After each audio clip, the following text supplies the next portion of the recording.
Voyage au centre de la Terre, chapitre 20. En effet, il fallut se rationner. Notre provision ne pouvait durer plus de 3 jours. C'est ce que je reconnus le soir au moment du souper, et, fâcheuse expectative, nous avions peu d'espoir de rencontrer quelques sources vives dans ces terrains de l'époque de transition. Pendant toute la journée du lendemain, la galerie déroula devant nos pas ses interminables arceaux.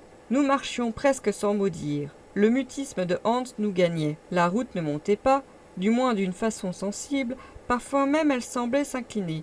Mais cette tendance peu marquée, d'ailleurs, ne devait pas rassurer le professeur, car la nature des couches ne se modifiait pas, et la période de transition s'infirmait davantage. La lumière électrique faisait splendidement étinceler les schistes, le calcaire et les vieux grès rouges des parois. On aurait pu se croire dans une tranchée ouverte au milieu du Devonshire, qui donna son nom à ce genre de terrain. Des spécimens de marbre magnifiques revêtaient les murailles, les uns d'un gris agate avec des veines blanches capricieuses accusées, les autres de couleur incarnate ou d'un jaune taché de plaques rouges.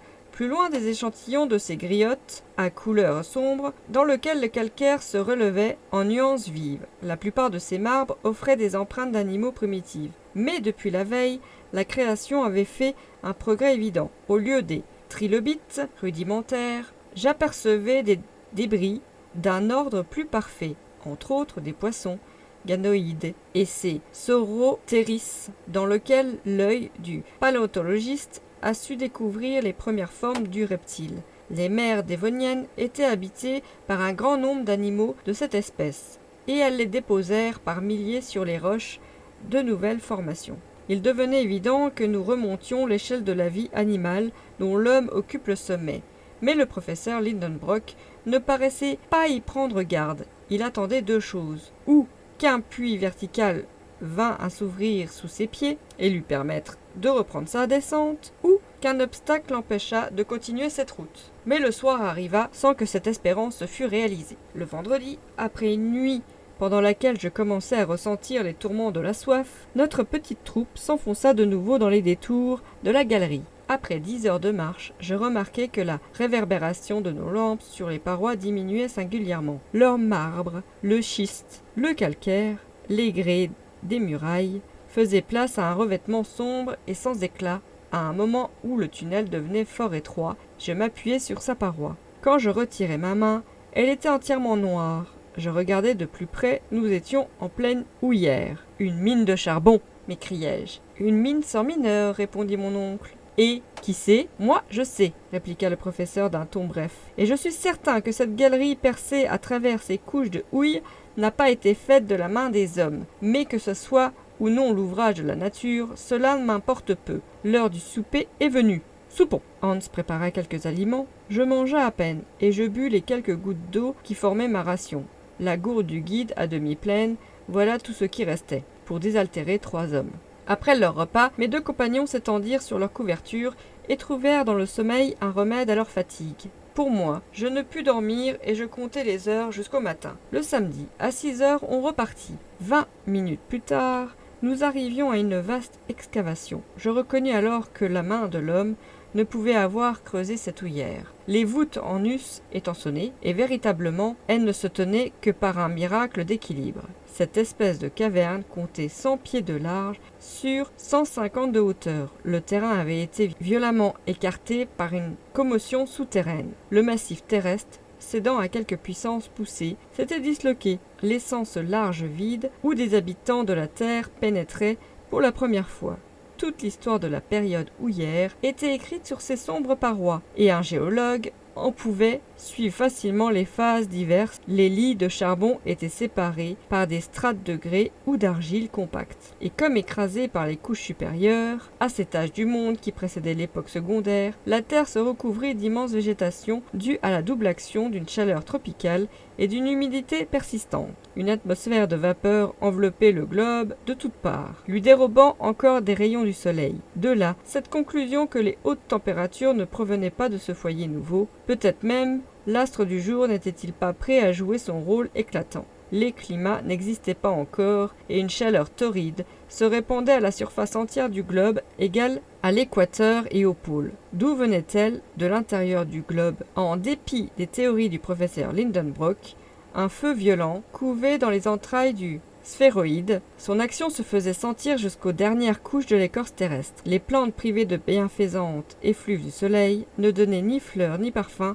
même leurs racines puisaient une vie forte dans les terrains brûlants des premiers jours. Il y avait peu d'arbres et des plantes herbacées, seulement d'immenses gazons, des fougères, des lycopodes, des sigillaires, des astérophyllites, familles rares dont les espèces se comptaient alors par milliers. Or, c'est précisément à cette exubérante végétation que la houille doit son origine. L'écorce élastique du globe obéissait au mouvement de la masse liquide qu'elle recouvrait.